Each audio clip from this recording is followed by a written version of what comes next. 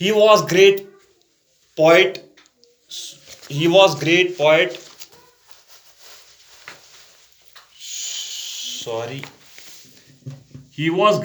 poet, musician, artist, patriotic, philosopher and composer.